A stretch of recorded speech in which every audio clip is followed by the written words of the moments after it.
Welcome to cinema bazaar. నేను మీ anchor Hasini. Today cinema bazaar film news కి స్వాగతం సుస్వాగతం. తాజా సినిమా వార్తలు, gossips, box office report, cinema రివ్యూలు మరియు స్పెషల్ ఇంటర్వ్యూస్ అందించడానికి మేము సిద్ధంగా ఉన్నాం.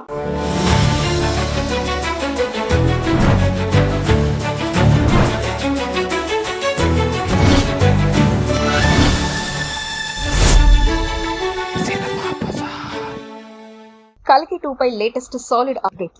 ప్రభాస్ కెరీర్ లోనే అత్యంత భారీ బడ్జెట్ తో రూపొందిన సైన్స్ ఫిక్షన్ విజువల్ వండర్ కల్కి 2898 AD భారీ అంచనాల నడమ ప్రేక్షకుల ముందుకొచ్చి రికార్డు స్థాయిలో కలెక్షన్లు కొల్లగొడుతుంది.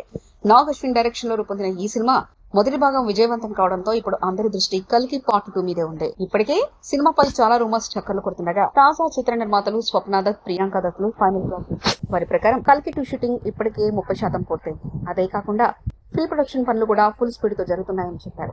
ఇదిలా ఉండగా దీపికా పదుకొనే ఈ సినిమా సీక్వెల్ లో లేరన్న వార్తలకు ముగింపు పలుకుతూ ఆమె పార్ట్ 2 లో కూడా కీలక పాత్ర పోషిస్తున్నట్లు అధికారులు కన్ఫర్మ్. ఈ విషయాలని తెలిసి అభిమానులు మాత్రం ఖుషి అవుతుంది. ప్రభాస్ నాగ్ అశ్విన్ కాంబో మరోసారి ఎలా వండర్ చేస్తుందో చూడాలంటే కల్కి పార్ట్ 2 కోసం ఇంకొంచెం వేచి చూడాల్సిందే. సినిమా బజార్ యూట్యూబ్ ఛానల్ తో పాటు సినిమా బజార్ డిజిటల్ ఈ పేపర్ మరియు సినిమా బజార్ వెబ్సైట్ కూడా చూస్తూ ఉండండి. మరిన్ని అప్డేట్స్ కోసం సినిమా బజార్ ఛానల్ ని సబ్స్క్రైబ్ చేయండి, లైక్ చేయండి, షేర్ చేయండి, మీ అభిప్రాయాలను కమెంట్స్ ద్వారా తెలియజేయండి. మరో ఇంట్రెస్టింగ్ అప్డేట్స్ తో మళ్ళీ కలుద్దాం. చూస్తూనే ఉండండి సినిమా బజార్.